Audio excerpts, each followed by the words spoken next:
வணக்கம். இது RSTMT கம்பிகள் வழங்கும் கேள்வி நேரம். இந்த நிகழ்ச்சியின் மூலமாக மீண்டும் உங்களை சந்திப்பதில் மிக்க மகிழ்ச்சி. நான் செந்தில். மக்கள் சமூகம் சார்ந்து உங்கள் ஒவ்வொருவருக்குள்ளும் ஓடிக்கொண்டிருக்கும் கேள்விகளுக்கான விடை காணும் நேரம் இது. அந்த வகையில் இன்றைய கேள்வி நேரத்தின் பொருள் என்ன திரையில் பார்க்கலாம். மோடி அரசினுடைய ஓராண்டு நிறைவு பெற்றிருக்கிறது. சுதந்திர இந்தியாவினுடைய வரலாற்றில் காங்கிரஸ் கட்சியை தாண்டி ஒரு கட்சி தனி பெரும்பான்மையோடு ஆட்சி அமைப்பது இதுவே முதல் முறை. ஒரு வரலாற்று சாதனை என்றே சொல்லலாம். அதுவும் மிகப்பெரிய இமாலய வெற்றி, மிகப்பெரிய தனி பெரும்பான்மையோடு மோடி பிரதமராகி இருக்கிறார். பாஜக மத்தியில் ஆட்சியில் வீற்றிருக்கிறது. ஏராளமான வாக்குறுதிகள், ஏராளமான எதிர்பார்ப்புகள் இருந்த நிலையில் அந்த எதிர்பார்ப்புகளை பூர்த்தி செய்வேன் என்ற வாக்குறுதியோடு தான் மோடி பதவியேற்றிருந்தார். அது ஒரு மிகப்பெரிய விவாதம். ஓராண்டிற்குள் அவர் அந்த வாக்குறுதிகளை நிறைவேற்றியிருக்கிறாரா? முதலில் ஓராண்டு என்பது அதற்கு போதுமான காலமா என்பதே நிச்சயமாக கேள்விக்குறிதான். இருந்தாலும் அந்த தளத்தை தாண்டி பாஜகவை பொறுத்தளவிலே பாஜக என்பது சிறுபான்மை மக்களுக்கு எதிரான கட்சி என்பது போன்ற ஒரு தோற்றத்தையும் என்பது போன்ற ஒரு விமர்சனங்களையும் தொடர்ந்து பொதுவெளியில் வைத்துக் கொண்டிருக்கக்கூடிய ஒரு நிலையில் இந்த ஓராண்டு ஆட்சி சிறுபான்மை மக்களுக்கு, கிறிஸ்தவ இஸ்லாமிய சமூகத்து மக்களிடையே ஒரு நம்பிக்கையை ஏற்படுத்தியிருக்கிறதா என்ற தளத்திலேயே நாம் இன்றைக்கு விவாதிக்க இருக்கின்றோம். சிறுபான்மை மக்களுக்கான பொருளாதாரம், அவர்களுக்கான வேலைவாய்ப்பு, அவர்களுடைய மதம் சார்ந்த நம்பிக்கைகள், அவர்களுடைய அடிப்படை உரிமைகள், இந்த தளத்தில் இந்த ஓராண்டு ஆட்சி என்ன விதமான முன்னெடுப்பை எடுத்திருக்கிறது, அல்லது அது குறித்த விமர்சனங்கள், அது குறித்த பின்னோக்கி இழுக்கக்கூடிய முயற்சிகள் நடைபெற்றிருக்கின்றனவா என்ற தளத்திலே நாம் விவாதிக்க இருக்கின்றோம். நம்மோடு அரங்கில் 4 சிறப்பு விருந்தினர்கள் இணைகிறார்கள். விருந்தினர்களோடு விவாதத்தை தொடரலாம். திரு ஃபைசுல் ரஹ்மான், சமூக ஆர்வலர், நம்மோடு இணைகிறார். வணக்கம். திரு முராரி, ஊடகவியலாளர், அரசியல் விமர்சகர். வணக்கம் சார். தஞ்சை டோமி, கத்தோலிக்க அருள் தந்தை, அவரும் நம்மோடு இணைகிறார். வணக்கம். டால்ஃபின் ஸ்ரீதரன், தமிழக பாரதிய ஜனதா கட்சியின் சார்பில் நம்மோடு இணைகிறார். வணக்கம். நிகழ்ச்சிக்குள் செல்வதற்கு முன்பாக ஓராண்டு நிறைவு செய்திருக்கக்கூடிய நிலையில் நீங்கள் நிச்சயமாக பாஜகவினுடைய ஓராண்டு ஆட்சிக்கு வாழ்த்து சொல்வீர்கள். நாங்கள் அதற்கு முன்னதாக நேற்று முன்தினம் பிறந்த தினம் கொண்டாடி இருக்கக்கூடிய, பிறந்தநாள் கொண்டாடி இருக்கக்கூடிய உங்களுக்கு கேள்வி நேரம் நிகழ்ச்சியின் சார்பாகவும் மற்ற சக சிறப்பு விருந்தினர்களின் சார்பாக என்னுடைய வாழ்த்துக்களை தெரிவித்துக் கொள்கிறேன். நேர்களின் சார்பாகவும் நன்றி. நாம் ஃபைசுல் ரஹ்மான் அவர்களிடமிருந்து தொடங்கலாம் நினைக்கிறேன். அடிப்படையில் உங்களுடைய தொடக்க சுற்று கருத்துக்களாக இந்த ஓராண்டு ஆட்சி சிறுபான்மை மக்களுக்கு, மைனாரிட்டிஸுக்கு எந்த அளவிற்கு ஒரு பாதுகாப்பான ஒரு உணர்வை ஏற்படுத்தியிருப்பதாக நினைக்கிறீர்களா, உணர்கிறீர்களா? என்னை பொறுத்த வரைக்கும் செயல்களை எடுத்துக்கொண்டால் அந்த அச்சம் இன்னும் இருக்கின்றது. எங்கே எடுத்தாலும் நீங்கள் பார்க்கும்போது ஆரம்பத்திலிருந்து லவ் ஜிஹாத் என்ற ஒரு இது எழுப்பினார்கள். அதற்கு பின் கர் வாபசி என்றது, மதம் முஸ்லீம் என்றவர்கள், கிறிஸ்டின் என்றவர்கள் இந்துக்களாக இருந்தார்கள் முன்னாடி. ஆனால் இப்பொழுது அவர் முஸ்லீம்களாகி விட்டார்கள், கிறிஸ்டின்களாகி விட்டார், இவங்களுக்கு மறுபடியும் இந்துக்களாக வேண்டும். இந்த மாதிரி ஒரு ஒரு ஒரு புரளியை எடுத்து மதம் மாற்ற வைக்க வேண்டும் என்று கர் வாபசி என்ற ஒரு இதை கருமினார்கள். அதற்கு பிறகும் நீங்கள் இன்றைக்கும் எடுத்துக்கொண்டால் ஒரு முஸ்லீம் பெண்மணிக்கு ஒரு வீடு கிடைக்கவில்லை மும்பையில். சற்று நாட்களுக்கு முன்பாக, கொஞ்சம் சத்தமாக பேச முடியுமா மற்றவர்களுக்கு? குற்றச்சாட்டுகளுக்கு பதில் சொல்ல சரியா இருக்கும். இன்னும் ஒரு வாரத்துக்கு முன்பாகவே ஒரு முஸ்லீம் ஒரு முஸ்லீம் ஆணுக்கு ஒரு வேலை வாய்ப்பு கிடைக்காமல் போய்விட்டது. ஏனென்றால் அந்த கம்பெனியில் கிளியராக சொல்லிவிட்டார்கள், முஸ்லிம்களுக்கு இங்கே வாய்ப்பு கிடையாது. இதெல்லாம் வைத்துக்கொண்டு பார்த்தால் அந்த அச்சம் இன்னும் நீங்கவில்லை. மோடி அவர்கள் அந்த அச்சத்தை நீக்குவதில் இன்னும் ஓராண்டில் இன்னும் அது நீக்கப்படவில்லை அப்படிங்கிறதே நீக்கப்படவில்லை. நம்ம விரிவாக அடுத்த சுற்றில் இன்னும் கூட பேசலாம். நான் திரு டோமி அவருடைய கருத்தையும் கேட்டு உங்ககிட்ட வரேன். திரு முராரி, அடிப்படையில் திரு டோமி, உங்களுடைய பார்வை இந்த ஓராண்டு ஆட்சி அந்த மாதிரியான நம்பிக்கை விதைத்திருக்கிறதா? ஜனநாயக முறையில் இந்தியாவை தலைமையேற்று நடத்த மோடியின் அரசுக்கு வாழ்த்துக்கள். ஓராண்டுக்கு இந்த நாட்டில் இந்த ஓராண்டு காலமாக நடந்திருக்கிற காரியங்களை நான் சொன்னால் நேரம் பத்தாது. ஆனால் இந்த அரசின் ஆசீர்வாதத்தோடு மத பிரிவினைவாதம் கூறு சீவு விடப்படுகிறது என்பதற்கு நான் பல காரியங்களை சொல்லலாம். குறிப்பாக ஒரு ஜனநாயக நாட்டினுடைய ஜீவன் என்பது மதச்சார்பற்ற தன்மை. அது பெரிய கேள்விக்குறியலாக இருக்கிறது. காரணம், இந்த நாட்டினுடைய குடியரசு தின விழாவின் போது அரசியலமைப்பு சட்டத்தினுடைய முகப்புரையே மறைக்கப்பட்டு மதச்சார்பற்ற தன்மை, சோசலிசம் என்ற வார்த்தைகள் எடுக்கப்பட்டு அதற்கு காரணங்கள் சொல்லப்பட்டது பார்க்குறோம். இன்றைக்கி கார்வாப்சி என்ற பெயரில் மதவாத பிரச்சாரங்கள் நடக்கிறது. அதுபோல் கலப்பு திருமணங்களை இன்று லவ் ஜிஹாத் என்று சொல்லி மக்களிடம் பிரச்சனை கொண்டு வருகிறார்கள். வரலாறு இருக்க வேண்டிய இடத்தில் புராணத்தையும் தத்துவங்கள் இருக்க வேண்டிய இடத்தில் மதங்களையும் வைக்கிற நிலை இன்று உருவாகி இருக்கிறது. முஸ்லீம்கள் மீதான தாக்குதலும் கிறிஸ்தவர்கள் மீதான தாக்குதலும் பலவற்றை நான் சொல்லும்போது இதற்கு இந்த அரசு எடுத்த நடவடிக்கை என்ன என்ற கேள்வி அடிப்படையில் அடுத்தடுத்த சுற்றுகளில் போகலாம். எல்லாருக்குமான நேரத்தையும் கொடுத்துவிட்டு திருமுராரி அடிப்படையில் உங்களுடைய பார்வை. நீங்கள் பார்த்தீங்கன்னா ஒரு வருஷத்தில் கலவரம் ஒன்றும் நடக்கலை, அது கரெக்டு தான். பட் இவர் சொல்கிறார் இல்லையா, அந்த கர்வாப்சி இதெல்லாம் சொல்கிறதெல்லாம் அந்த லுனாட்டிக் ஃப்ரிஞ்ச் அது இந்து பெறுவார் அப்படின்னு சொல்லுவாங்க. அதாவது ரொம்ப எக்ஸ்ட்ரீமிஸ்டாக இருக்காங்க இல்லையா, அவங்க ஒரு பக்கம் அவங்க அதை பண்ணிகிட்டே இருக்காங்க. மோடி வந்து நான் வளர்ச்சி பாதைன்னு சொல்லிட்டு இருக்காரு. அதே சமயத்தில் இது பேசிக் ஐடியாலஜி ஆர்எஸ்எஸ் என்ன, இந்தியாங்கிறது ஹிந்து நாடு, மற்றவங்களாம் செகண்ட் சிட்டிசன்ஸுங்கிறது தட் இஸ் அன்ரிட்டன். அந்த கான்செப்டில் தான் அவங்க போயிட்டு இருக்காங்க அவங்க. பட் அதை இம்ப்ளிமெண்ட் பண்ண முடியுமா இந்த இதில் முன்னா அவங்களுக்கு மெஜாரிட்டி இருந்தால் கூட அவங்களோட என்னென்ன இருக்குது பாருங்கள். ஃபார் எக்ஸாம்பிள் காமன் சிவில் கோட்னா முடியுமா, முடியாது. 370 தான் ரொம்ப நத்திங். மோஸ்ட் இம்பார்ட்டன்ட் இந்த ஷரியா விட்டுட்டு இது மாதிரி வரணுங்கிறாங்க. இது மாதிரி இப்போ பண்ணிட்டு இருக்கிறதுலாம் தே டெஸ்டிங் த வாட்டர்ஸ்னு சொல்கிறது. இந்த மாதிரி அப்போ போய் சீண்டி பார்த்து டிவிசிவ் பாலிட்டிக்ஸ்னு தான் சொல்கிறாங்க. அந்த மாதிரி அந்த 2 பேருக்கும் உள்ள ஒரு மோதத்தை ஏற்பட்டு அதில் குளிர்காயிருதுன்னு சொல்கிறது. அதை நடத்திட்டு இருக்காங்க. அது மோடிக்கே தெரியுமா தெரியாதுங்கிறது தெரியாது, எந்த அளவுக்கு அவர் ஃப்ரீடம் இருக்குன்னு தெரியாது. Because there are too many people. RSS ஒரு பக்கம் இருக்குது, இவர் ஒரு பக்கம் இருக்கார். இவர் ஒரு பக்கம் அவர் டெவலப்மெண்ட்லேயும் டிஃப்ளெக்ட் பண்ண கூட நான் நிறைய தடவை சொல்லியிருக்காரு. இவங்க அதே சமயத்தில் இந்த கம்யூனல் அஜெண்டா போயிடும். ஃபார் எக்ஸாம்பிள் ராம்ஜாதா ஷர்ஜாதான்னு உங்களுக்கு அர்த்தம் தெரியுமா? தெரியும் இல்லையா? ராமாக்கு பிறந்தவங்க தான் வந்து நேர் வழி பிறந்தவங்க, மற்றவங்க வந்து பாஸ்டாங்கிற மாதிரி ஒரு சொல்லியிருக்காரு. அது மாதிரி இதெல்லாம் வந்து அரசாங்கத்துக்கு ஒரு கெட்ட பெயரை கொடுக்கிறது. அதுக்கு தடுக்க வேண்டியது மோடியுடைய கடமை. அடிப்படையில் ஓராண்டில் மிகப்பெரிய அளவிலான மத கலவரங்கள் இல்லை என்றாலும் கூட இந்த மாதிரியான பிரச்சனைகளும் சர்ச்சைகளும் தொடர்ந்து நீடித்து கொண்டிருந்தன. அதை மோடி மிக உறுதியாக தடுத்திருக்கலாம் அப்படிங்கிறது உள்ளபடியே கவனத்தில் எடுத்துக்கொள்ளப்பட வேண்டிய விஷயம் அப்படின்றார் முராரி. மற்ற 2 சிறப்பு விருந்தினரும் கூட அதைத்தான் சொல்லியிருக்கிறார்கள். உங்களுடைய பார்வை இந்த ஓராண்டு? முதலிலே என்னுடைய பிறந்த நாளுக்கும் பாரதிய ஜனதா கட்சியினுடைய முதலாண்டு வெற்றி விழாவிற்கும் வாழ்த்து சொன்ன உங்களுக்கும் ஏனைய சக நண்பர்களுக்கும் என்னுடைய மனம் தார்ந்த சிரம் தாழ்ந்த நன்றி. பொதுவாக இந்த மாதிரி விவாதங்கள் வந்து ஒரு மிகப்பெரிய ஒரு இறைச்சலாகவும் சந்தை கடை மாதிரியும் யார் பேசுவதும் யாருக்கும் தெரியாத மாதிரி தான் பொதுவாக இருக்குது. எல்லா ஊடகங்களையும் ஆங்கில ஊடகங்கள்லேருந்து காப்பி அடித்ததுனால தமிழ் ஊடகத்துக்கும் அந்த வியாதி இருக்கிறது. ஆனால் நியூஸ் 7 தொலைக்காட்சியை பொறுத்தவரையில் நீங்கள் உங்களுடைய நியூஸ் 7 தொலைக்காட்சியினுடைய கேப்ஷன்லேயே பொறுப்பும் பொது நலமும் என்று போடுறீங்க. ஒரு தொலைக்காட்சிக்கு ஒரு ஊடகவியலால் காட்சி ஊடகத்திற்கு எது முக்கியமோ நிச்சயமாக ஒரு பொறுப்பு இருக்கிறது. சமுதாயத்தில் அவர்களும் ஒரு அங்கம், அந்த பொறுப்பு இருக்கிறது. அதனால் பொதுநலன் சார்ந்த ஒரு பொறுப்பு. ஆகையினால இந்த விவாதம் அந்த வகையில் ஒரு ஆரோக்கியமான விவாதமாக பொதுமக்களுக்கு சென்றடையக்கூடிய விவாதமாக இருக்கும் என்ற நம்பிக்கையில் அதிக நேரம் நீங்கள் எனக்கு தரணும். ஏனென்றால் ஆளுங்கட்சி நான் பதில் சொல்லணும். நிச்சயமாக 3 பேர் 3 தளத்திலிருந்து ஒரு சில விஷயங்களை பேசுனாங்க. நான் சுதந்திர இந்தியாவிலிருந்து 47 எடுத்துக்கலாம். 2014 மே மாதம் 26ஆம் தேதி கடந்த வருடத்துக்கு முன்னா வரைக்கும் நடந்த ஆட்சியில் நடந்த இந்தியாவில் நடந்த சுதந்திர இந்தியாவில் நடந்த ஒவ்வொரு மாகாணத்தில் நடந்த மத கலவரங்களை என்னால் பட்டியலிட முடியும். 2 பக்கங்கள் போதாது, அதற்கே நிறைய நேரம் செலவாகும். ஒரே ஒரு பானை சோற்றுக்கு ஒரு சோறு பதம் என்று சொல்வதைப் போல 1969 குஜராத்தில் ஒரு வன்முறை நடக்கிறது.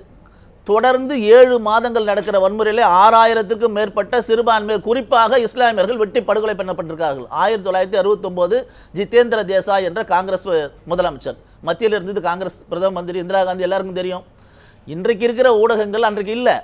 ஆனாலும் கூட இன்றைக்கு ஒன்றுமே இல்லாத விஷயங்களை ஈர பேனாக்கி பேனை பெருமாள் ஆக்குது என்று சொல்லும் ஒரு பழமொழி இருக்கிறது கிராமப்புறங்களில். அதே போல் இல்லாத ஒன்றை மிகப்பெரிய அளவில் ஊதி பெருசாக்கி நான் மனசாட்சியோட ஒரு அனைவரும் இந்த நிகழ்ச்சியை பார்த்து கொண்டு இருக்கிறோம் சகோதரர்களுக்கும் அனைவருக்கும் கேட்குறேன். இந்த ஓராண்டு காலமாக ஒரே ஒரு சிறிய அசம்பாவிதம் எங்கேயாவது நடந்திருக்கிறதா? ஒரே ஒரு கலவரம் நடந்திருக்கிறதா? நரேந்திர மோடி கிட்ட கேட்டிருந்தாங்க ஒரு கேள்வி. எப்பன்னா இந்த கலவரம் நடந்த பிறகு 2வது முறையாக வெற்றி பெற்ற பிறகு குஜராத் முதலமைச்சராக நீங்கள் இஸ்லாமியர்களுக்காக என்ன செய்தீர்கள்? அப்போ அவர் ஒரே வார்த்தை சொன்னார், நான் இஸ்லாமியர்களுக்காக எதுவும் செய்யலை, கிறிஸ்தவர்களுக்காக எதுவும் செய்யலை, ஏன் இந்துக்களுக்கு கூட நான் எதுவும் செய்யலை. ஆனால் 6.5 கோடி குஜராத்தியர்களுடைய வாழ்க்கை உயர்வதற்கு நான் பாடுபடுறேன், நான் முதலமைச்சரான்னு சொன்னார். அப்படிப்பட்ட பிரதமர் தான் கடந்த 12 ஆண்டுகளாக 2002 துவங்கி 12 ஆண்டுகளாக குஜராத்தில் ஒரு நாள் கூட 144 என்ற தடை உத்தரவு கிடையாது, ஒரே ஒரு கலவரம் கிடையாது, ஒரு உயிரிழப்பு கிடையாது. காரணம் அதே போன்ற ஒரு மத நல்லிணக்கத்தை 2002 நான் சொல்றேன். நீங்க விரிவா பதிவு பண்ணுங்க. சொல்லுங்க. நான் தொடக்க சுற்றில் பெரும்பாலும் குறிப்பிடுவதில்லை, முடிந்த அளவில் குறிப்பிடக்கூடாது நினைக்கிறது. குறிப்பிடுவது என்பது உங்களை குறிப்பிட வேண்டும் என்ற நோக்கத்திற்காக அல்ல.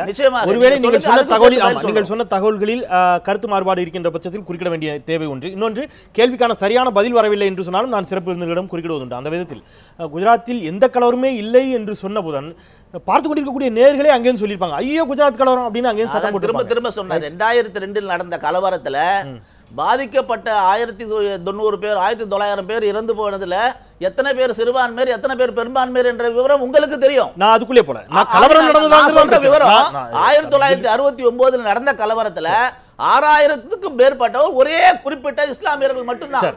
அது மத கலவரமா? இது மத கலவரமா? நீங்க விரிவா பதிவு பண்ணுங்க. இன்னும் ஒரே ஒரு கேள்வி முடிச்சிடுறேன். ஒரு கலவரம் நடந்திருக்கிறதா, ஒரு புகார் பதிவு பண்ணப்பட்டிருக்கிறதா? இவர்கள் சொல்ற எல்லா விஷயத்துக்கும் எங்களிடம் பதில் இருக்கு. ரைட், ஓகே, பேசலாம். இந்த ஓராண்டிற்குள் தான் முசாஃபர் நகர் கலவரம் இந்த ஓராண்டிற்குள் நடைபெற்ற ஒன்று. இன்றைக்கும் கூட சில இடங்களில் அந்த போன்ற பிரச்சனைகள் ஏற்பட்டிருக்கின்றன. ஒன்று ஃபரிதாபாத்தில், தமிழகத்தில் கூட சில இடங்களில் தாக்குதல் நடத்தப்பட்டிருக்கின்றன ஆங்காங்கே. இது பரஸ்பரம் எல்லா இடங்களிலும் இருக்கிறது. இது அனைத்துக்கும் மோடிதான் காரணம் என்று குற்றம் சாட்டுவதல்ல என்னுடைய நோக்கம். ஆனால் கேள்வி என்பது இந்த ஓராண்டில் அதை தடுக்க தவறிவிட்டார்கள். நீங்கள் 1969 இஸ்லாமியர்களுக்கு எதிரான கலவரம் குறித்து பேசினீர்கள். இதை நான் எப்படி எடுத்துக்கொள்வது? யார் ஆட்சிக்கு வந்தாலும் இஸ்லாமியர்கள் படுகொலை செய்யப்படுகிறார்கள் என்று எடுத்துக்கொள்வதான். 47 துவங்கி 2014 வரையில லட்சக்கணக்கான நபர்கள் கொல்லப்பட்டிருக்கார்கள் மதத்தின் பெயரால. இன்றைக்கு இந்த ஒரு வருடத்துல எவ்வளவுதான் முயற்சித்தாலும் எதிர்க்கட்சிகளும் காங்கிரஸ், கம்யூனிஸ்ட் மற்றும் பொறுப்புள்ள ஊடகங்களும் சேர்ந்து இதில் ஏதோ ஒரு மறைமுக சித்தாந்தத்தின் அடிப்படையில் இயங்குகிறார்களோ என்ற சந்தேகத்தை மக்கள் மனதில் விதைத்திருக்கிறார்கள் என்பதுதான் உண்மை. இதே குற்றச்சாட்டை தான் காங்கிரஸ் இடதுசாரிகள் மற்றவர்கள் வைத்தார்கள். மோடியை முன்னிறுத்தி மோடியை பிரதமராக்கியே தீர வேண்டும் என்று சபதமேற்று ஊடகங்கள் செயல்பட்டுக் கொண்டிருக்கின்றன. இந்த குற்றச்சாட்டை ஊடகங்களை நோக்கி வைத்தார்கள். மோடியை நோக்கி கேள்வி வைக்கப்படுகின்ற பொழுது ஊடகங்கள் திட்டமிட்டு செய்யப்படுகின்றன அப்படிங்கிற ஒரு கேள்வி நிச்சயமாக ஒரு சிறிய ஊடகங்கள் உண்மையை சொல்லணும். ஊடகங்கள் அதுல இருக்கிற சந்தேகங்களை நிவர்த்தி நிச்சயமா ஊடகமே முடிவு பண்ணக்கூடாது. எந்த இடத்திலும் கிடையாது, நிச்சயமாக கிடையாது. ஒரு சிறிய இடைவேளைக்கு பிறகு நம்ம தொடரலாம். திரு முராரி அவர்களுடைய மறுப்போடு நம்ம தொடரலாம். ஒரு சிறிய இடைவேளைக்கு பிறகு இந்த ஓராண்டில் மட்டுமல்ல பாஜகவினுடைய ஆட்சியில் எந்த இடத்திலும் சிறுபான்மை மக்களுக்கு எதிரான கலவரங்கள் எதுவும் நடைபெற்றதாக இருந்தால் சொல்லுங்கள் என்று சொல்லியிருக்கிறார் திரு ஸ்ரீதரன். பேசலாம் ஒரு சிறிய இடைவேளைக்கு பிறகு.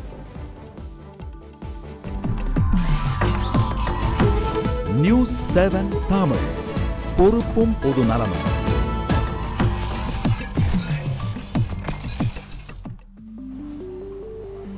சிறிய விளம்பர இடைவேளைக்கு பிறகு மீண்டும் டிஎம்டி கம்பிகள் வழங்கும் கேள்வி நேரம் நிகழ்ச்சிக்கு உங்களை மிகுந்த அன்போடு வரவேற்கின்றேன். ஓராண்டு மோடியின் ஆட்சி, பாரதிய ஜனதா கட்சி தலைமையிலான அரசு சிறுபான்மை மக்களிடம் நம்பிக்கை பெற்றிருக்கிறதா என்ற தளத்தில் பேசிக் கொண்டிருக்கின்றோம். திருமுராரி அவருக்கான மறுப்பு ஏதோ சொல்ல முற்பட்டீர்கள் இடைவெளிக்கு முன்பாக, சொல்லுங்கள். அவங்க பிஜேபி சித்தாந்தத்தை பொறுத்த மட்டும் இது ஹிந்து நாடு, அதில் அவங்க மறுக்கலை. அதை எங்களுடைய கொள்கைன்னு சொல்லிட்டு இருக்காங்க. ஏன்னா பகவத் கூட சொல்லியிருக்காரு, சீஃப் அவர் கூட சொல்லியிருக்காரு, ஹிந்து நாடு மற்றவங்கள்லாம் அது அனுசரித்து தான் போகலாங்கிற மாதிரி. That is against the principle of the constitution. செக்குலர்னா அவங்க இந்து பார்ட்டிஷன் ஆனதுக்கப்புறம் இங்கே இருக்கிறவங்க Muslims they don't have to prove their loyalty. அவங்க இங்கே இருக்காங்க, அதே பார்ட் ஆஃப் இந்தியா. அதே மாதிரி கிறிஸ்டியன்ஸும். அதனால் திருப்பி அவங்க நாங்கள் தான் ஹிந்துஸ் தான் ஃபஸ்ட்டு, மற்ற செகண்ட் கிளாஸ் சிட்டிசன் சொன்னாங்கன்னா நேச்சுரலி தே ஃபீல் இன்செக்யூர். அதுதான் நான் சொல்ல வருது. அந்த இது வருதுலையே அது மோடியோட ஆசீர்வாதத்தோடு நடக்கிறதா இல்லை அவரால் நிறுத்த முடியலையா, ஆர்எஸ்எஸ் ஒரு பக்கம் இவர் பக்கம் பண்ணிட்டு இருக்காங்களா, இது டபுள் கேமா அதுங்கிறது தெரியல. சார், அவர் இந்த ஓராண்டில் என்ன கலவரம் நடந்திருக்குது உங்களால் எதையாவது சுட்டி காட்ட முடியுமான்னு கேட்குறாரு. கலவரம் என்றது எதுக்கு செய்கிறாங்க?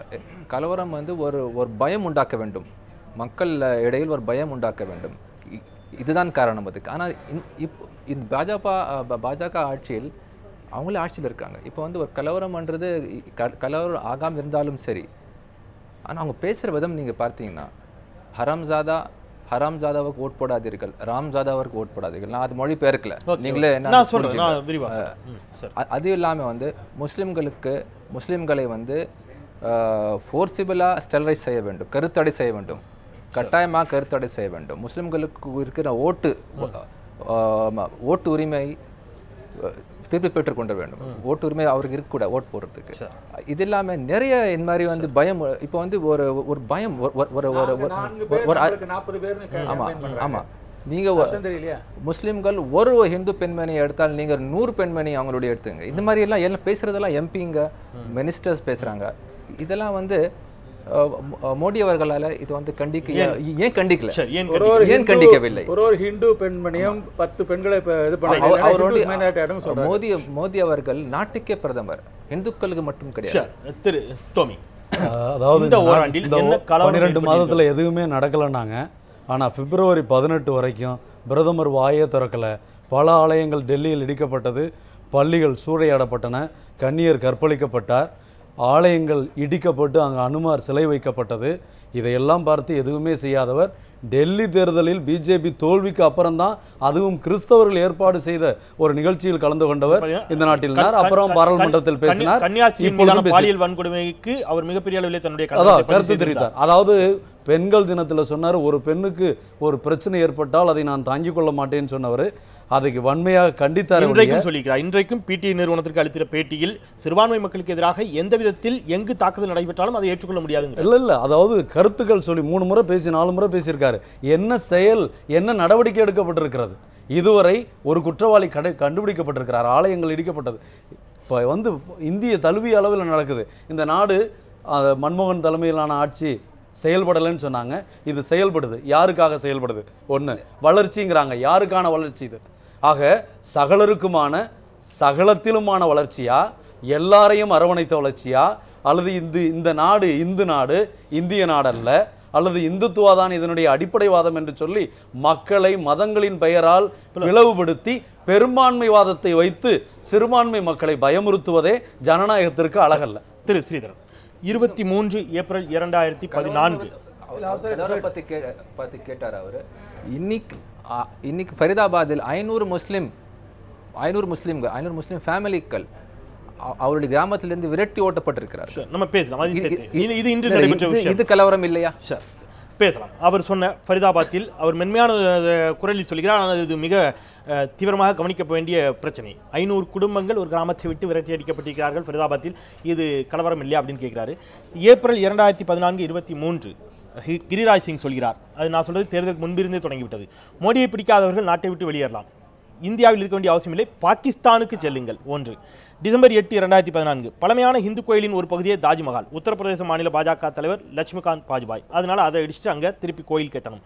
பிப்ரவரி 10 2015 யோகி ஆதித்யநாத், எனக்கு அனுமதி கிடைத்தால் ஒவ்வொரு மசூதியிலும் ஒவ்வொரு தேவாலயத்திலும் விநாயகர், கௌரி மற்றும் நந்தி சிலைகளை வைப்பேன். இது எம்பி யோகி ஆதித்யநாத் 2015 பிப்ரவரி 10. ஏப்ரல் 13 2015 குடும்ப கட்டுப்பாட்டு திட்டத்தை கடுமையாக கடைபிடிக்கப்பட வேண்டும். குடும்ப கட்டுப்பாடு செய்து கொள்ளாத இஸ்லாமியர்களுடைய வாக்குரிமையை ரத்து செய்ய வேண்டும். இது சாக்சி மகராஜ். மாட்டுக்கறி சாப்பிடாமல் வாழ முடியாதவர்கள் பாகிஸ்தானுக்கு செல்லலாம். இது முக்தர் அப்பாஸ் நக்வி. இப்போ மே 22. இது இன்னும் இந்த பட்டியல் எழுது. இந்தியாவினுடைய தேசிய புனித நூலாக பகவத்கீதை தான் கொண்டு வரப்பட வேண்டும்.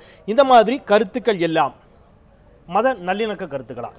இவற்றை சொன்னவர்கள் யாரும் தனிப்பட்ட மனிதர்களோ ஒரு பாஜகவுடைய ஒன்றிய நகர மாவட்ட செயலாளர்களோ அல்ல, நாடாளுமன்ற உறுப்பினர்கள், மத்திய அமைச்சர்கள். இதில் அவர் சொன்ன இன்னொன்றும் இருக்குது. நிரஞ்சன் ஜோதி சொன்ன விஷயம், ராமருக்கு பிறந்தவர்கள் ஆள வேண்டுமா, முறை தவறி பிறந்தவர்கள் ஆள வேண்டுமா, இந்த மாதிரியான அத்துணை சர்ச்சைகளும் இந்த ஓராண்டில் தானே நடைபெற்றிருக்கிறது. ஒரு விஷயம், மோடி அவர்கள் இதை கொஞ்சம் நான் பொறுமையாக பதில் சொல்கிறேன். கண்டிப்பாக. மோடி அவர்கள் முதல் பிரதமராக வந்த பிறகு முதல் கன்னியுரையாக பாராளுமன்றத்தில் பேசும்பொழுது சொன்னார், நான் ஏற்கனவே சொன்ன மாதிரி சப்க சாத் சப்க விகாஸ், அனைவரையும் உள்ளடக்கிய அனைவருக்குமான வளர்ச்சி தான் இந்த நாடு, அதுதான் என்னுடைய தாரக மந்திரம், நிச்சயமாக அதில் எந்த மாற்றமும் இல்லைன்னு முதல் நாளே சொன்னார். எந்த விதமான மதத்தின் பெயரால் எந்த விதமான சண்டை சச்சரவுக்கும் அனுமதி தரமாட்டேன். இன்னைக்கும் சொல்லியிருக்காரு, violence and discrimination on any religious, மதத்தின் பெயரால் இருந்தால் நிச்சயமாக அது ஏற்றுக்கொள்ளப்படாது என்று இன்னைக்கும் சொல்லியிருக்காரு. நோ டாலரன்ஸ் சொல்லியிருக்காரு. அதுபோல் அந்த ஒரு பாதிரியாருக்கு அந்த புனிதர் பட்டம் வழங்கின ஒரு நிகழ்ச்சியில் பேசும்பொழுதும் சொல்லியிருக்காரு. அதற்கு பிறகு சுதந்திர குடியரசுத் தலைவருடைய உரையில் நன்றி தெரிவிக்கும் தீர்மானத்து மேலே சொல்லியிருக்காரு. பல அளவு சொல்லியிருக்காரு நாடாளுமன்றத்தில். நீங்கள் சொன்ன ஒரு விஷயத்தை நான் கூட சொல்லி காட்டுறேன். இஸ்லாமியர்களுடைய இந்த நாட்டிற்கு ஆற்றிய பங்கு, அளப்பரிய பங்கு, அவருடைய தேசத்தை பற்றி குறைத்து மதிப்பிட இதெல்லாம் மோடி சொன்னது. ஒரு விஷயம் நான் சொல்றேன், நான் குறிப்பிட நான் விரிவாக இன்னும் கூட நிறைய மோடி சொல்லியிருக்கிறார், மாற்றுக்கருத்தே இல்லை. ஆனால் இத்தனைக்கு பிறகும் அமைச்சர்கள் தொடர்ந்து பேசிக் கொண்டிருக்கிறார்கள் என்று சொன்னால் மோடியினுடைய கட்டுப்பாட்டில் அவர்கள் இல்லையா? அமைச்சரவை சகாக்கள் மோடியை மதிப்பது இல்லையான்னு நீங்க ஒரு விஷயத்தை புரிஞ்சுக்கணும். இப்ப நான் ஊடகத்தின் மேல பொதுவா காட்சி ஊடகத்துல ஆங்கில ஊடகத்துல இது மாதிரி நுனிப்புல் மேயற மாதிரி ஏதாவது ஒரு சர்ச்சைக்குரிய விஷயம் ஏதாவது ஒரு வார்த்தை கிடைக்குமா அதை வச்சு இன்னைக்கு ஓட்டலாமான்னு நினைக்கிறேன். இல்ல இல்ல அதுதான் நான் சொல்ல நேரம் கொடுங்க நான் சொல்றேன். செந்தில் ஒரு விஷயம் நிறைய சொல்லியிருக்காங்க. இந்த 10 சர்ச் அட்டாக்கு, மும்பையில் நடந்த சர்ச் அட்டாக், 72 வயது கன்னியாஸ்திரி கற்பழிப்பு, பிரதம மந்திரி மிகப்பெரிய கடுமையான அளவு கண்டனம் தெரிவிச்சிருக்காரு. நான் கேட்குறேன், 72 வயது கன்னியாஸ்திரியை கற்பழித்ததுக்கு நீங்கள் மத சாயம் பூசினது யார்? ஒன்று. ரெண்டாவது, 4 நாள் 5 நாள் பிரதம மந்திரி உட்பட கார்ட்டூன் கேலி சித்திரம், அமித்ஷா அவர்கள் உட்பட கேலி சித்திரம், இந்த ஒவ்வொரு பாரதிய ஜனதா கட்சியினுடைய தலைவர்கள்லாம் கையில் ஏதோ சூலாயுதம் வைத்துக்கொண்டு ஒவ்வொரு இந்திய கிறிஸ்தவர்களையும் இஸ்லாமியர்களையும் ஏதோ கொல்வது மாதிரி எல்லாம் ஒரு கேலி சித்திரம், பொறுப்பில்லாத பொறுப்பற்ற தன்மையில். ஆனால் நான் கேட்குறேன், மனசாட்சியோடு கேட்கிறேன், ஒவ்வொரு காங்கிரஸ் போன்ற கம்யூனிஸ்ட் எதிர்க்கட்சி மற்றும் ஊடகவியலாளரும் சேர்த்து கேட்குறேன், அந்த நிகழ்ச்சியில் பர்டிகுலர் இன்சிடென்ட்டில் 72 வயது கன்னியாஸ்திரியை கற்பழித்ததில் பங்களாதேஷை சேர்ந்த 4 பேர் கைது பண்ணப்பட்டிருக்கார்களே, அது விஷயமாக ஏன் 4வது பிரேக்ல செய்தியில ஒரு நிமிஷம் சொல்லிட்டு அதோட விட்டுட்டீங்க? மனசாட்சியோட கேட்கிறேன், இதுக்காக எத்தனை விவாதம்?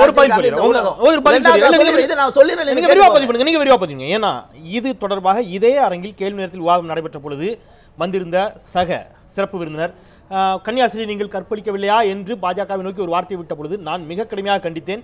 இது தவறான வார்த்தை. நான் சொல்லிடுறேன், முடிச்சிடறேன். அதில் பாஜகவிற்கோ ஆர்எஸ்எஸ்ஸிற்கோ தொடர்பு இருப்பதாக எந்த உறுதிப்படுத்தப்பட்ட நான் சொன்னேன். அது தொடர்பான விவாதம் நடத்தப்பட்டது.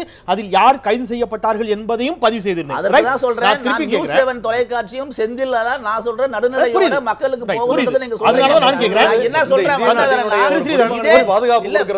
சர்ச்சை அட்டாக் பண்ணதுக்கான ஆம் ஆத்மி பார்ட்டி எதுக்கு டெல்லி எலெக்ஷனுக்கு முன்னாடி இது யாரு நடத்துனாங்க? ஹேபிச்சுவல் அஃபெண்டர்ஸ் 10 பேருமே திருட்டு வழக்கில் கைது பண்ணப்பட்டவங்க.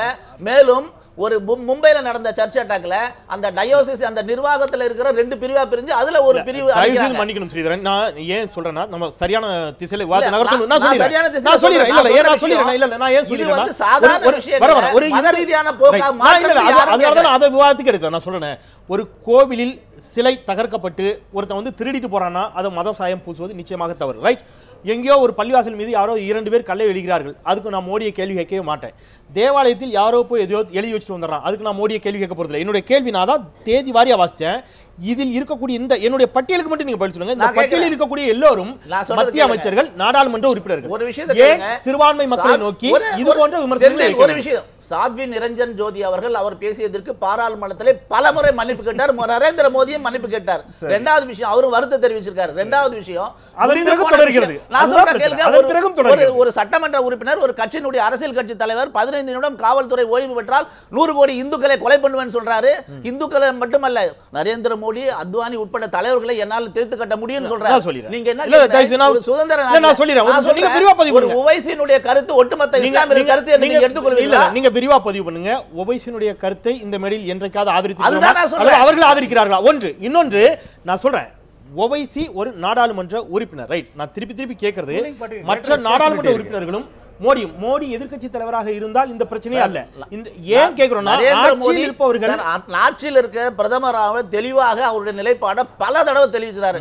நான் என்ன சொல்றேன், டெல்லியில் இருக்க ஜும்மா மசூதியினுடைய தலைவர், ஒரு குறிப்பிட்ட சமுதாயத்தினுடைய முக்கிய தலைவர், அவருக்கு சொல்ற கருத்துக்கள் எல்லாம் ஏற்புடைய கருத்து என்று நீங்கள் ஒத்துக்கொள்கிறீர்கள். ஏன் இஸ்லாமிய சகோதரர் ஒத்துக்கொள்கிறாரான்னு கேட்கிறேன். ஜும்மா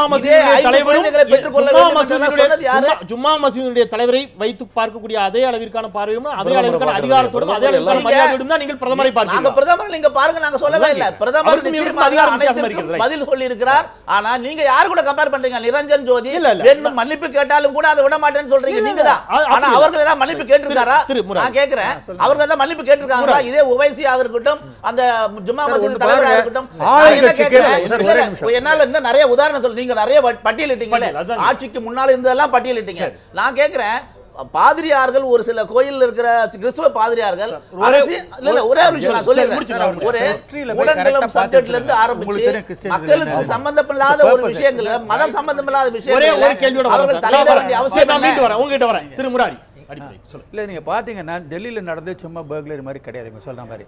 வெஸ்ட்ரின்னு ஒரு இடம் இவருக்கு தெரியும், நீங்கள் சொல்லுங்கள். இல்ல அதாவது நான் சொல்றேன், பர்பஸோட டெசிக்ரேட் பண்ணிருக்காங்க. திருட போறவங்க அங்க இருக்கிற உண்டியலை திருடுவாங்க. ஆமா, அதுதான் திருடருடைய வேலை.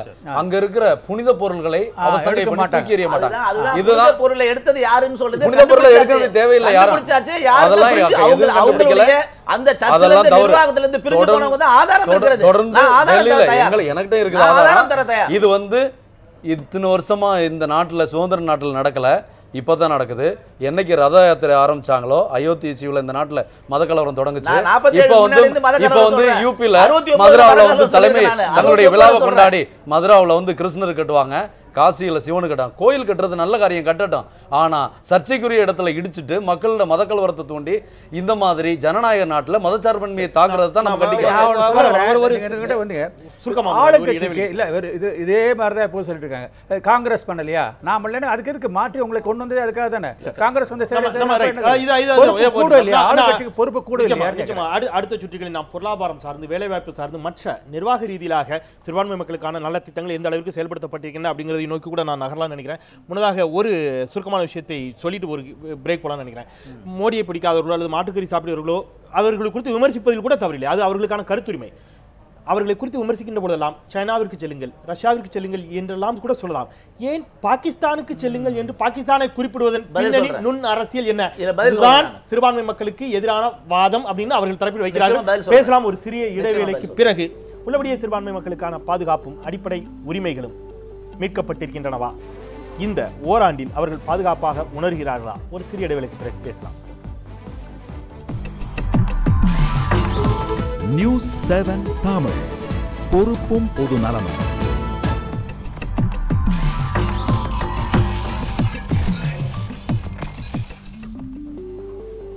சிறிய விளம்பர இடைவெளிக்கு பிறகு மீண்டும் RSTMT கம்பிகள் வழங்கும் கேள்வி நேரம் நிகழ்ச்சிக்கு உங்களை மிகுந்த அன்போடு வரவேற்கின்றேன். மோடியின் ஓராண்டு ஆட்சி சிறுபான்மை மக்களின் அச்சத்தை ஓரளவிற்காக போக்கியிருக்கிறதா, அவர்களுக்கான பாதுகாப்பை உணர்த்தியிருக்கிறதா என்ற தளத்தில் பேசிக் கொண்டிருக்கிறோம். சமூக வலைத்தளங்களில் இது தொடர்பான என்ன மாதிரியான கருத்துக்கள் பதிவு செய்யப்பட்டிருக்கிறத பார்த்துட்டு ஒரு சில நிமிடங்களில் பார்த்துட்டு நம்ம விவாதத்திற்குள் சொல்லலாம். சமூக வலைத்தள கருத்துக்கள்.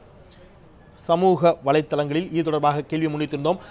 வாசகன் ரிஃபாயி, மோடி அரசாங்கம் கடந்த ஓராண்டுகளாக ஒட்டுமொத்த இந்தியர்களின் நம்பிக்கையும் இழந்து நிற்கிறது. பெட்ரோல் டீசல் விலையேற்றம், ரயில் கட்டணம் உயர்வு, நில அபகரிப்பு சட்டம் போன்ற அனைத்தையும் அவர் அந்த மாதிரியான விஷயத்தை தான் குறிப்பிட்டார். மதம் தாண்டி இந்த வகையில் பெரும்பான்மை சிறுபான்மை என அனைத்து தரப்பின் நம்பிக்கையும் மோடி அரசு இழந்து விட்டிருக்கிறது அப்படின்னு இருக்காரு. பசீர் ஜே மோடி அவர்கள் குஜராத்தில் ஏற்பட்ட நிகழ்வுகளுக்கு பிராயச்சித்தம் தேடாத வரை சிறுபான்மை மக்கள் மத்தியில் பாஜக அரசின் மீது ஒருபொழுதும் நம்பிக்கை வைக்க முடியாது அப்படின்னு இருக்கிறாரு. ஆஷிக் ரஹ்மான் தின், மோடி பதவியேற்ற பின் நடைபெற்ற அனைத்து சம்பவங்களையும் நினைவுபடுத்தி பார்த்தால் நமக்கு இது தெரியும் இருக்கிறாரு. பி குட்டி, நின்றால் மோடி உட்கார்ந்தா மோடின்னு எதுக்கெடுத்தாலும் மோடியை ஏன் குற்றம் சொல்கிறீர்கள்? சிறுபான்மை மக்களிடம் கேட்டால் நிச்சயமாக அவர் மீது குறைகளைத்தான் சொல்லுவார்கள் அப்படிங்கிறது அவருடைய வார்த்தையாக இருக்கிறது. மீரான் சாயித், நீங்கள் கேட்கும் கேள்வியே தவறு. சிறுபான்மை மக்கள் தான் என்றுமே மோடியை நம்புவதில்லையே. ஓராண்டு ஆட்சியில் பெரும்பான்மை மக்களின் மனநிலை எப்படி இருக்கிறது என்று கேளுங்கள். அவனவன் பைத்தியம் பிடித்து கீழ்ப்பாக்கத்தில் அட்மிட் பண்ணாதான் குறைந்திருக்கிறார் அவர். வைகோ பிரபாகர், பெரும்பான்மைக்காக எதுவும் செய்யவில்லை, சிறுபான்மைக்காகவும் எதுவும் செய்யவில்லை, ஒரு கார்ப்பரேட்டுகளுக்காகத்தான் இந்த மத்திய அரசு செயல்படுகிறது.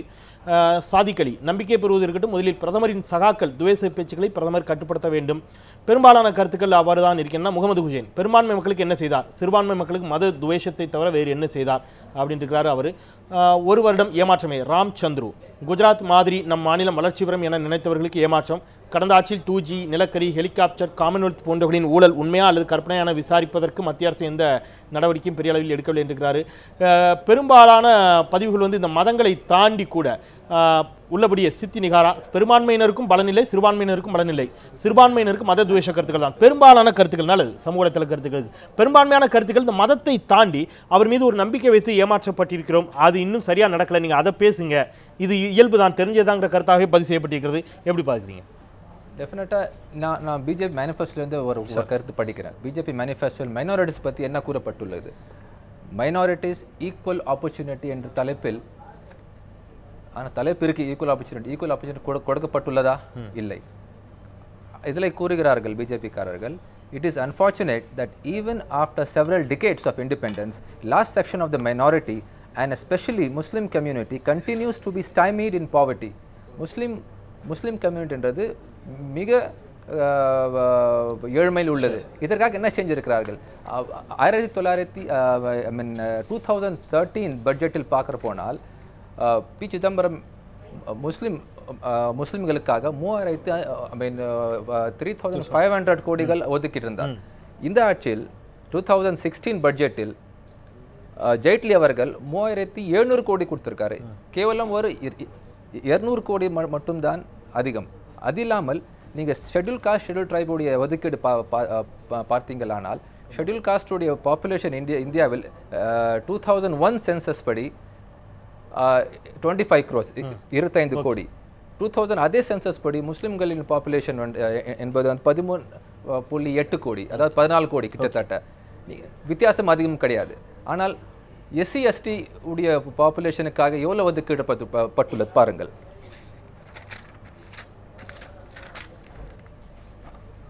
(2014) 50,000 கோடி கொடுக்கப்பட்டுள்ளது எஸ்சிக்கு மட்டும். 2015 இதை ஜெய்ட்லி கொடுத்தார் 32,000 கோடி. 32 சேர்த்தால் 88 கோடி வருகிறது எஸ்சி எஸ்டிக்கு. எஸ்சி எஸ்டியுடைய பாப்புலேஷன் என்பது 25 கோடி. அதே 14 கோடி முஸ்லீம் பாப்புலேஷனை எவ்வளோ கொடுக்கிறார்கள்? 3700 கோடி. 80,000 கோடி எங்கு உள்ளது? 3000 கோடி எங்கு உள்ளது? ஏன் எவ்வளவு வித்தியாசம்? அந்த கணக்கு பாப்புலேஷன் கிடையாது. அவங்க அங்க மென்ஷன் பட்டுள்ள அந்த பட்ஜெட்ல வந்து பாப்புலேஷன் தான் சமூக அடிப்படையிலும் கூட எஸ்சி எஸ்டிக்கு நிகராக இஸ்லாமியர்கள் இருக்கிறார்கள். ஆனால் வந்து அவர் சச்சார் கமிட்டியினுடைய அறிக்கை ரிப்போர்ட்டில் பார்க்க போனால் முஸ்லிமுடைய நிலைமை வந்து எஸ்சி எஸ்சியோடைய தாழ்மையாக உள்ளது. ஏன் அவர்கள் நிதி ஒதுக்கப்படவில்லை அப்படிங்கிறது நான் என்ன சொல்ல வரேன்? Why are they backward? Because of mullahs. That is different. That is the issue they are saying. All these years, if Muslim have been backward and Muslim, see, you are saying, I'm saying that Modi அவர்கள் வந்து சப்கா சாத் சப்கா விகாஸ் என்ற ஒரு ஸ்லோகனால வந்தார். சப்கா சாத்ல முஸ்லீம் வரக்கூடாதா? நான் வந்து இங்கே வந்து முஸ்லீமாக வரவில்லை, நான் ஒரு இந்தியனாக வந்துள்ளேன். நான் ஒரு இந்தியனில் எனக்கு ஒரு மிகப்பெரிய கௌரவம். நீங்களே முஸ்லீமாக கூப்பிட்டுருக்கலாம், ஆனா நான் இங்க வந்திருக்கிறது ஒரு இந்தியனாக. ஒரு இந்தியனான அடிப்படையில் நீங்க ஏன் எஸ்சி எங்களையும் இன்க்ளூட் பண்ணி அந்த வளர்ச்சியில் நான் என்ன சொல்ல வரேன்னா, எஸ்டி எஸ்சிக்கு நீங்க தாராளமா கொடுக்க வேண்டும், தவறே கிடையாது. ஆனால் நமக்கும் ஏன் 3000 கோடி கொடுக்கல அப்படிங்கிறது நமக்கு அதிகம் கிடையாது. அட்லீஸ்ட் ஒரு 50 கோடி ஒரு 50,000 தர கூட. ஓகே, திருமுராரி நீங்க பாத்தீங்கன்னா இவங்க பிஜேபி சொல்ற ரங்கநாத் மிஸ்ரா கமிஷன் பாருங்க, இல்லைன்னா அந்த சச்சார் கமிஷன், அது எல்லாருமே ரெண்டு முஸ்லிம்ஸ் ஏன் பேக்வர்டா இருக்காங்கிறதுக்கு ரீசன் சொல்றாங்க. எஜுகேஷன் பேக்வர்ட்னா because of the mullahs script.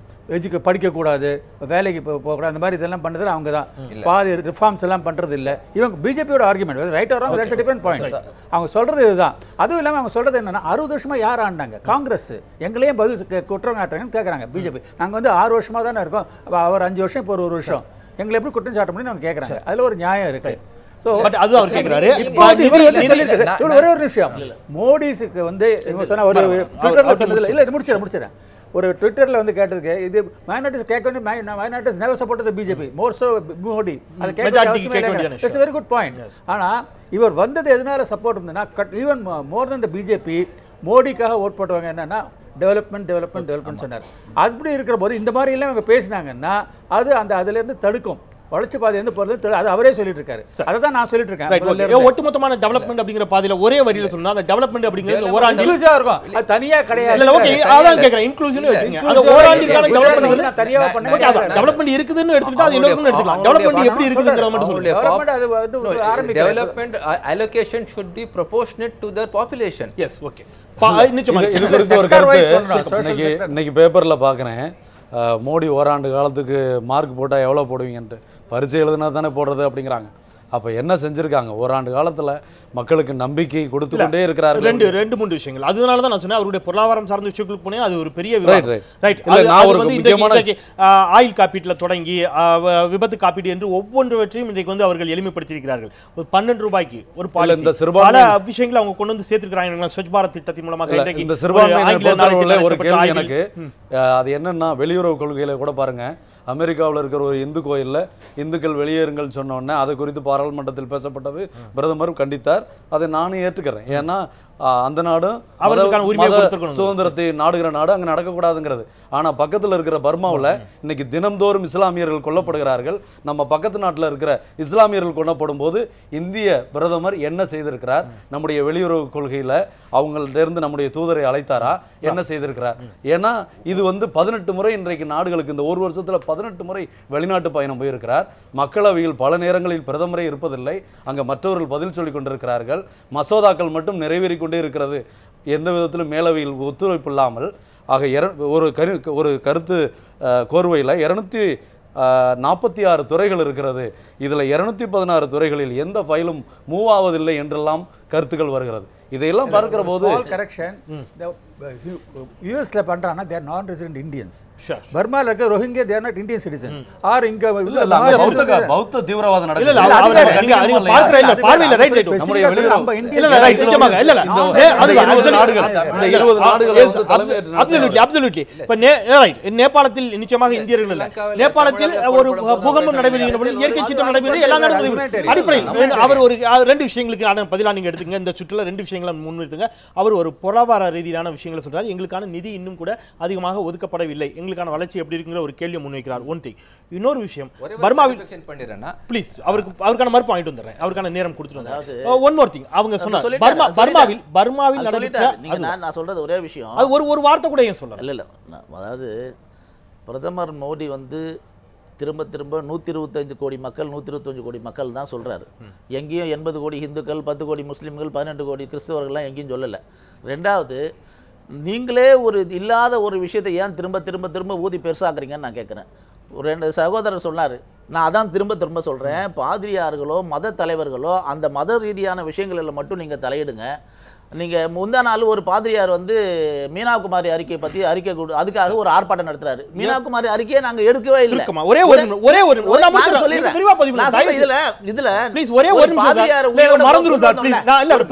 உயிரோட கொண்டு வந்தோம்ல வெளியுறவுத்துறையினுடைய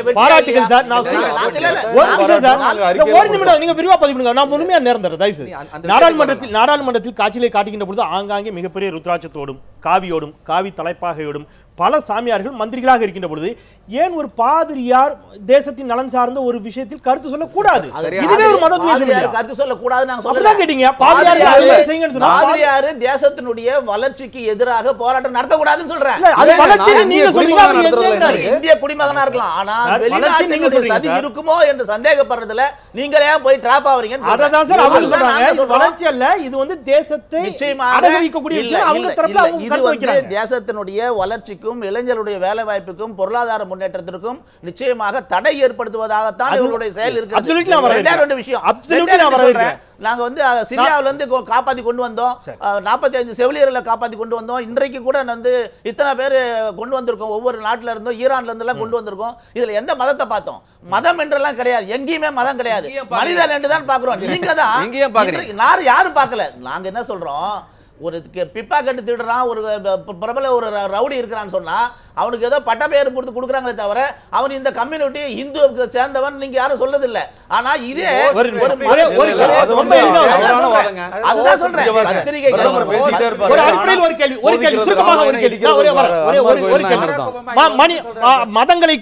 மதங்களை தாண்டி இந்த யாதும் ஊரே யாவரும் கேளீர் என்று சொன்னது போல, அன்பே சிவம் என்று சொன்னது போல, மதங்களை தாண்டி உலகில் இருக்கக்கூடிய எல்லா மனிதர்களையும் மதங்களை தாண்டி பாஜக நேசிக்கிறது. ரைட், நிச்சயமாக மாற்று கருத்து இல்ல. பர்மாவில் நடைபெற்ற இஸ்லாமியர்களுக்கு நான் முடிச்சிடறேன் சார். அந்த இஸ்லாம் என்ன நான் பாஜக குற்றம் சாட்டல சார். ஐயா நான் முடிச்சிடறேன் சார். பாகிஸ்தான்ல நடக்கிறது இஸ்லாமியருக்கு எதிராக இல்லாம அதை கண்டித்தாரா இல்லையா? அதை பிரதமர் கண்டித்தாரா இல்லையா? இந்த நாட்டினுடைய குடிமக்களுக்கு முதல் உரிமை இருக்கு. இந்த நாட்டில இருந்து வெளிநாட்டுல போய் இருக்கிறவங்களுக்கு முதல் உரிமை இருக்கிறது. ஒரு நாட்டினுடைய உள்ள பிரச்சனை இருக்கு, நிறைய பிரச்சனை இருக்கு. அதுவே கேக்குறேன். நான் கேக்குறது என்னன்னா, இந்த பிரதமர் வந்த பிறகு நீங்க தலைப்பை விட்டு வேற இந்த பிரதமர் வந்த பிறகு இந்த ஓராண்டுகளில் என்ன மத கலவரம் வந்திருக்கிறது, எந்த மத அச்சுறுத்தல் வந்திருக்கிறது சிறுபான்மையினர்? ரொம்ப தெளிவா நான் ஒரு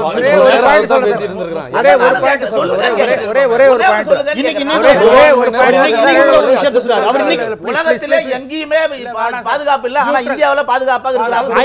குறிப்பாக கடந்த ஓராண்டுகளாக அவர் 500 குடும்பங்கள் இன்றைக்கு கூட வெளியேற்றப்பட்டிருக்கிறது. அதுக்கான நேரடியான பதில் இல்லைன்னு நினைக்கிறேன். இது ஒரு தாலுகாவுக்குள்ளார நடக்கிற பிரச்சனை இருக்கு. ரெண்டு ஜாதிகள் அதுதாங்க இருக்கு. இந்த மாதிரி எடுத்துக்கொண்டா ஆயிரக்கணக்கான ஒரே நிமிஷம். ஒபாமா வந்து மோடியை பார்த்துட்டு வந்து டெல்லியிலேயே பேசுறாரு, இங்க மத சுதந்திரம் இல்லை. அதே மாதிரி அதே பாயிண்ட்டை பிலடெல்பியால போய் திருப்பியும் பேசுறாரு. என்ன பதில் சொல்லிருக்காங்க? என்ன பதில் சொல்லிருக்காங்க? அங்க இருக்கவனே பேசுறானே அமெரிக்காவுல மத சுதந்திரம் இல்ல, இன பாகுபாடு இருக்குன்னு அங்க இருக்கவனே சொல்றானே. நீங்க அத நாங்க சொல்றா நீங்க ஏத்துக்க ஒபாமா சொல்றது சொல்றீங்க. அமெரிக்காவுல இல்லையே. அமெரிக்காவுல திருமுராரி ப்ளீஸ் அவர் ஒரு தெளிவா ஒரு நிமிஷம் அவர் ஒரு சார் ப்ளீஸ் அவர் ஒரு கேள்வி கேக்குறார். அமெரிக்காவின் மத சுதந்திரம் இல்லை, இங்க மட்டும் ஏன் இருக்கணும்னு ஒரு கேள்வி கேக்குறார். இல்ல இங்க மட்டும் ஏன் அமெரிக்கா நீங்க எதுக்கு எடுத்தாலும் அமெரிக்காவை நீங்க தாங்க பிடிச்சி தொங்குறீங்க. நீங்க தாங்க அமெரிக்கா பிடிச்சிருங்க. அமெரிக்காக்காரர் இங்க 1000 நல்லது சொல்லிட்டு போனாரு, ஏதாவது ஒரு நிர்பந்தம் அந்த நாட்டுல போனா அவருக்கு அவ்வளவு பிரச்சனை இருக்குது. திருப்பி சொல்றாங்க பாருங்கள், நீங்க கலவரம் பத்தி பேசுகிறீர்கள். ஆனால் குஜராத்தில் இன்றும் கல்யாண் நகரம் என்ற ஒரு ஊரில் 450 முஸ்லிம் ஃபேமிலிகள் குடும்பங்கள் வீடு இல்லாமல் இருக்கிறார்கள். அவங்களுக்கு வந்து கல்யாண் நகரில் அவங்க அங்கிருந்து விரட்டப்பட்டார்கள். ஏனென்றால் அந்த ஏரியா அவர்கள் டெவலப் செய்ய விரும்பினார்கள். அதனால் அவங்களுக்கு வேற ஒரு இடம். எனக்கு அடிப்படையில் ஒரு சந்தேகம் இருக்குது. அவர்கள் பாஜகவின் சார்பில் ஒரு வாதத்தை வைக்கிறார்கள். அவர்கள் இஸ்லாமியர்கள் மிக அதிகமாக இருக்கக்கூடிய தொகுதிகளில் தொடர்ந்து பாஜக வெற்றி பெறுகிறது. அது உத்தரப்பிரதேசமாக இருக்கலாம், குஜராத்தாக இருக்கலாம். குஜராத்தில் இருக்கக்கூடிய மணிநகர் தொகுதியில் எல்லாம் இஸ்லாமியர்கள் பெருவாரியாக இருக்கக்கூடிய தொகுதியில் எல்லாம் நாங்கள் வந்து வெற்றி பெறுகிறோம். அப்போ இஸ்லாமியர்கள் அவர்கள் மீது நம்பிக்கை வைத்திருக்கிறார்கள். அரசியல் காரணிகளுக்காக இது போன்ற விமர்சனங்கள் வைக்கப்படுகிறது அவங்க வாதம் வைக்கிறாங்க. இதுக்கான பதில் ஏதாவது இருந்தால் கல்யாண் நகர் ஜோஹ்பூர் இடத்தில் முஸ்லிம்கள் சில பல இருக்கலாம் சப்போர்ட். ஆனால் அவர்கள் எல்லாம் இந்த குஜராத் கலவரத்தில் எல்லாரும் அடிப்பட்டவர்கள். அவர்கள் இன்று என்ன கூறுகிறார்கள்? இன்றும் நாங்கள் ஜோஹ்பூர் இடத்தில் வந்து எந்த விதமான அடிப்படையான அம்யூனிட்டிஸ் இல்லாமல் இருக்கிறோம். கல்யாண் நகர் ஆமா முனிசிபாலிட்டி அவர்களுக்கு பிளாட்ஸ் கொடுத்திருக்கின்றார்கள். அந்த பிளாட்ஸ் அவர்களுக்கு கொடுக்க கூடாது என்று அங்குள்ள சமுதாயம் கூறுகிறது. ஆனால் குஜராத்தில் பாஜக ஆட்சி தான் உள்ளது. இந்த 450 குடும்பங்கள் வீடு இல்லாமல் இருக்கிறார்கள். அதுக்காக நீங்க கேரளாவுல ஒரு மாவட்டத்துல இஸ்லாமியர்கள் பெரும்பாலும் இருக்க மாவட்டத்துல என்ன நிலைமை நேரா குடும்பம் காமிக்கிறேன். என்ன இருக்கு நேரா குடும்பம்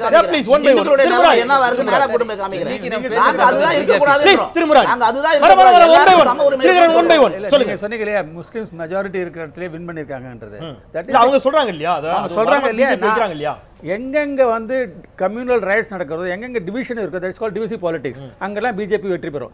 நான் மகாராஷ்டிராவில் இதில் பாம்பேல நான் இருந்திருக்கேன். ரைட்ஸும் போது இருந்திருக்கேன், பாம்பிளாஸும் போது இருந்திருக்கேன். என்டையர் மகாராஷ்டிரா ஃபுல்லாக ஓட்டு போட்டாங்க.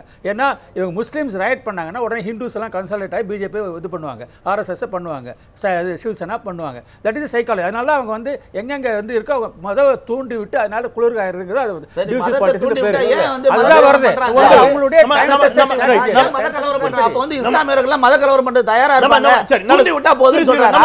இதோட ஒரு தப்பான ஒரு அபிப்பிராயம் இஸ்லாமிய மேல இருக்க கூடாது. நம்ம நிறைவு கருத்து இருக்க கூடாது. இல்ல நிச்சயமா நம்ம நிறைவு நான் ஒரு நிமிஷம் நம்ம நிறைவு கருத்து நெருங்கிட்டோம். நிறைவாக சுருக்கமாக இந்த தளத்தில் இப்போ நான் ஒரு பட்டியல் ஒன்று வாசித்தேன். அவர்கள் வருத்தம் தெரிவித்து விட்டார்கள் அப்படின்னு ஜஸ்ட் சொன்னீங்க. ரொம்ப எளிமையாக நாளைக்கு யாரோ ஒரு கிறிஸ்தவையை நம்ம தஞ்சை டோமியை கூட எடுத்துக்கலாம். டோமியா அல்லது ஃபைசுல் ரஹ்மான் நிச்சயமாக அப்படி சொல்ல மாட்டாங்க. ஒரு வாதத்திற்கு இருக்கக்கூடிய கோயில்கள் எல்லாம் இடித்து விட்டு தேவாலயங்கள் கட்டோம்னு சொல்லிட்டாரு, அல்லது இவர் சொல்றாருன்னு வைங்களா, சொல்லிட்டு அடுத்த நாளே நான் அவருக்கு வருத்தம் தெரிவிச்சிட்டேன்னு சொல்லிட்டாருன்னா நீங்க விட்டுருவீங்களா? ஒன் திங் இல்லை, ஜஸ்ட் லைக் வருத்தங்கிறது ஒன்று. இது நான் இன்னொரு கேள்வி முடிச்சிடறேன். பல மேடைகளில் வைக்கப்பட்ட கேள்வி. இந்த துக்ளக் உங்களுடைய மோடி அவர்களுடைய மிக நெருங்கிய நண்பர் துக்ளக் ஆசிரியர் சோ அவர்கள் துக்ளக் பத்திரிகையில் ஒரு தலையங்கம் எழுதுகிறார். அதுல சொல்றாரு, மோடி வளர்ச்சியை நோக்கி இந்தியாவை அழைத்துச் செல்ல வேண்டும் என்று விரும்பிக் கொண்டிருக்கிறார், அதை நோக்கி அவர் பயணித்துக் கொண்டிருக்கிறார். ஆனால் பாஜகவிற்குள்ளேயே ஒரு குழு இருக்கிறது, அவர்கள் மோடியினுடைய வளர்ச்சிக்கு எதிராக இது போன்ற விஷமத்தனமான கருத்துக்களை பரப்பிக் கொண்டிருக்கிறார்கள். மத துவேஷத்தின் மூலமாக அவர்களை மோடி மிக உறுதியாக அவர்களை அடக்கி வைக்க வேண்டும். நான் சொல்ல துக்ளக் பத்திரிகையில் வந்திருக்கக்கூடிய தலையங்கத்தினுடைய கருத்து உங்களுடைய நிறைவு பதிவு. அதாவது நரேந்திர மோடி அவர்கள் தெளிவாக இருக்கார்.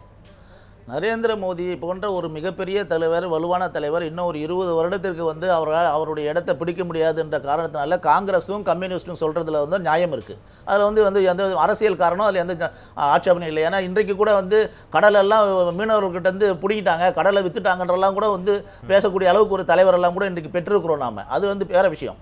ஆனால் அவர்கள் காங்கிரஸ்காரர்கள் இந்த 67 வருடங்களாக ஏற்கனவே முராரி சொன்ன மாதிரி இஸ்லாமியர்கள் குறிப்பாக கல்வியிலும் வேலைவாய்ப்பிலும் இல்லாமையும் மிக கீழ்த்தரமான இருக்காங்க. காரணம் யார்?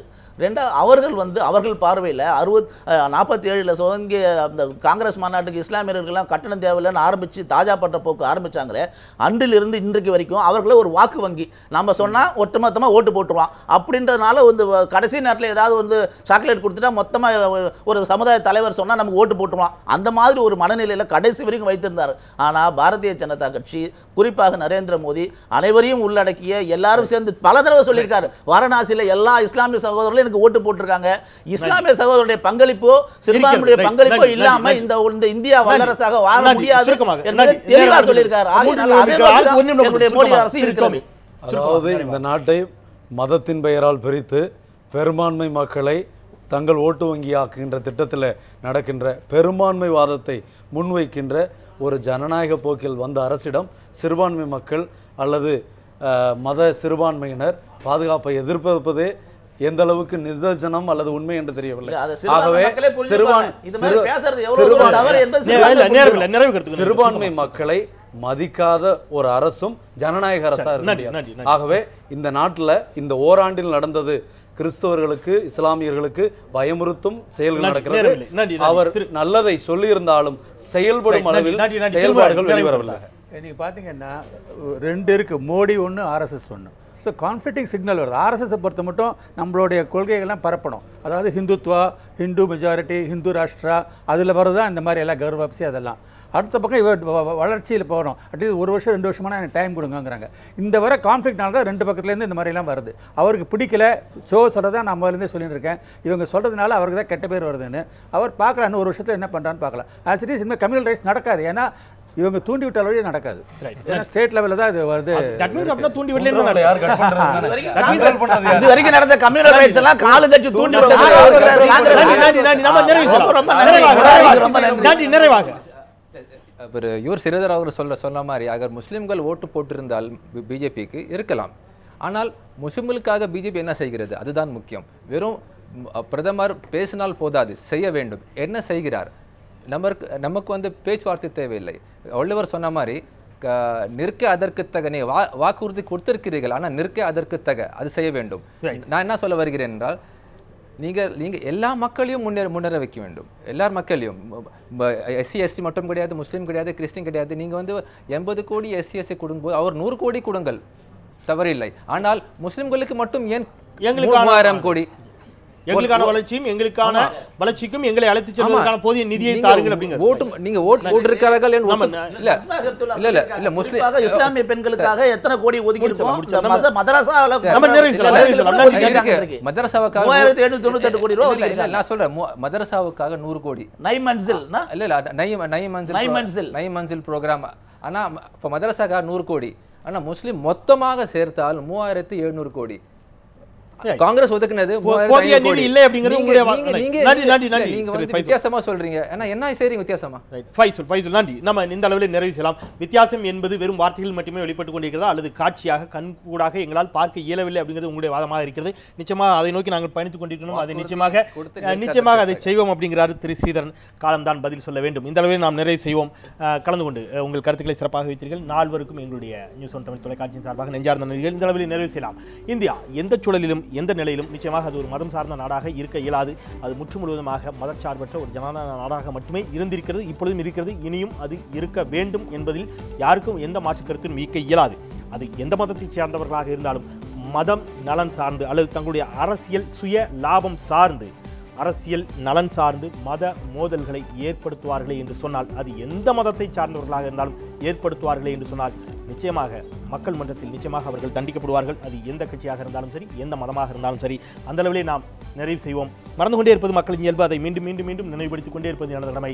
மீண்டும் மற்றும் சில மக்கள் சமூகம் சார்ந்த பிரச்சனைகளோடு கேள்வி நேரத்தில் உங்களை சந்திக்கின்றேன். நான் செந்தில். நன்றி.